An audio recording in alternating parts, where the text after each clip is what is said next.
बिहार के उत्तर प्रदेश में पूर्णिया जिले का क्षेत्र कस्बा बार बार अपनी राजनीतिक नब्ज पकड़ता है।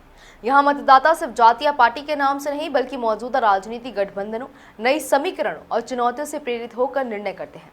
2025 के चुनाव से पहले कस्बा में कुछ बड़े बदलाव देखने लगे हैं। मुस्लिम बहुल आबादी, मतदाता सूची की समीक्षा और गठबंधन की रणनीतियां।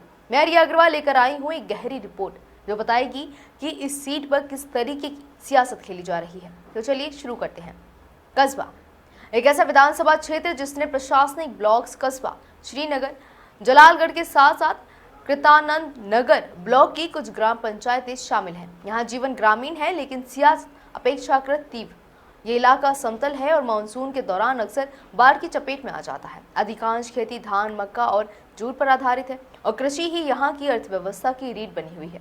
बता दें कि 1967 में स्थापित इस सीट में अब तक 14 विधानसभा चुनाव देखे हैं। शुरुआत में ही कांग्रेस का दबदबा रहा, लेकिन उसके बाद भाजपा, जनता दल, समाजवादी पार्टी और निर्दलीयों ने अपनी अपनी भागीदारी निभाई है। मोहम्मद आफाक आलम ने लोजपा के प्रदीप कुमार दास को ठोस अंतर से हराया था। 2024 के संसदीय चुनावों में निर्दलीय आमने सामने आए और कस्बा विधानसभा क्षेत्र में राजेश रंजन ने बड़ी बढ़त भी बनाई थी। आपको बता दें, इसी के साथ जनसंख्या और मतदाता आंकड़े कस्बा में मुस्लिम आबादी लगभग 40.20% है। एक बड़ा हिस्सा 2020 में मतदाता संख्या थी करीब 2,83,417, तो 2024 में बढ़कर 2,93,314 हो गई थी।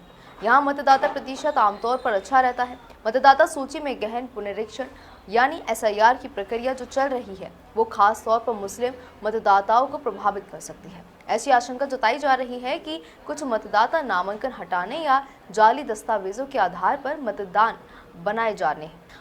बनाए जाने के आरोपों से चलते संख्या में गिरावट आ सकती है। गांव में बाढ़ की समस्या, अस्पतालों की कमी, पानी आपूर्ति और सड़कों की खराब हालत, ये मुद्दे अक्सर चुनावी वादों में रहते हैं, लेकिन धरातल पर बदलाव बहुत ज़्यादा कम दिखाई देते हैं। कस्बा विधानसभा क्षेत्र सिविक सीट नहीं बल्कि बिहार की राजनीति की वो परीक्षा है जहां जाति, धर्म, भूगोल और रणनीति सभी अपना रंग दिखाते हैं। 2025 का चुनाव यहाँ विशेष होगा। मतदाता सूची की समीक्षा, गठबंधन का स्वरूप और सियासत की चाल, इन सब का मिलाजुला असर वाकई में मायने रखेगा। देखना ये होगा कि कस्बा इस बार किसे अपना प्रतिनिधि चुनता है। मैं रिया अग्रवाल आपसे फिर मिलेंगे, तब तक के लिए धन्यवाद।